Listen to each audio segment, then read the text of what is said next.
السلام علیکم، میں ہوں مصطفیٰ احسان، آپ دیکھ رہے ہیں PNN ٹی وی۔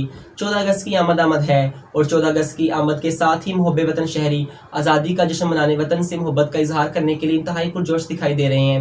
بازاروں گلیوں میں جشن آزادی کے حوالے سے اشیاء والے آرٹ اسٹال سج گئے ہیں، جہاں شہری اپنے بچوں کے ہمراہ جھنڈے، جھنڈیوں اور آزادی کی مناسبت سے دیگر اشیاء کی خریداری میں مصروف ہیں۔ شہر کی مختلف تعلیمی شخصیات نے بھی PNN ٹی وی سے آزادی کے اہم دن کے حوالے سے بات چیت کی ہے، آئیے آپ کو سنواتے ہیں۔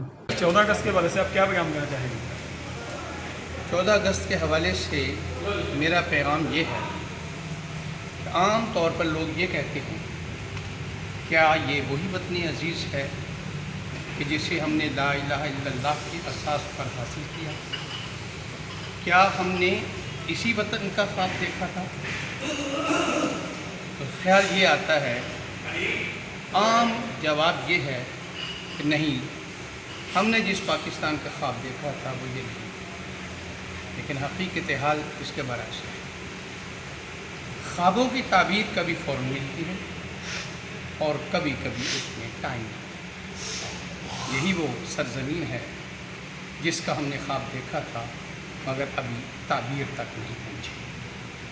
اچھا خواب اس روشن ستارے کی طرح ہوتا ہے جو آسمان پر ٹمٹماتا ہے، اس کے علاوہ ہر طرف اندھیرا ہی اندھیرا کیوں نہ ہو، کم از کم وہ ستارہ جو امید کا ستارہ ہوتا ہے وہ منظر کا تعین کرنے میں ہماری مدد کرتا ہے۔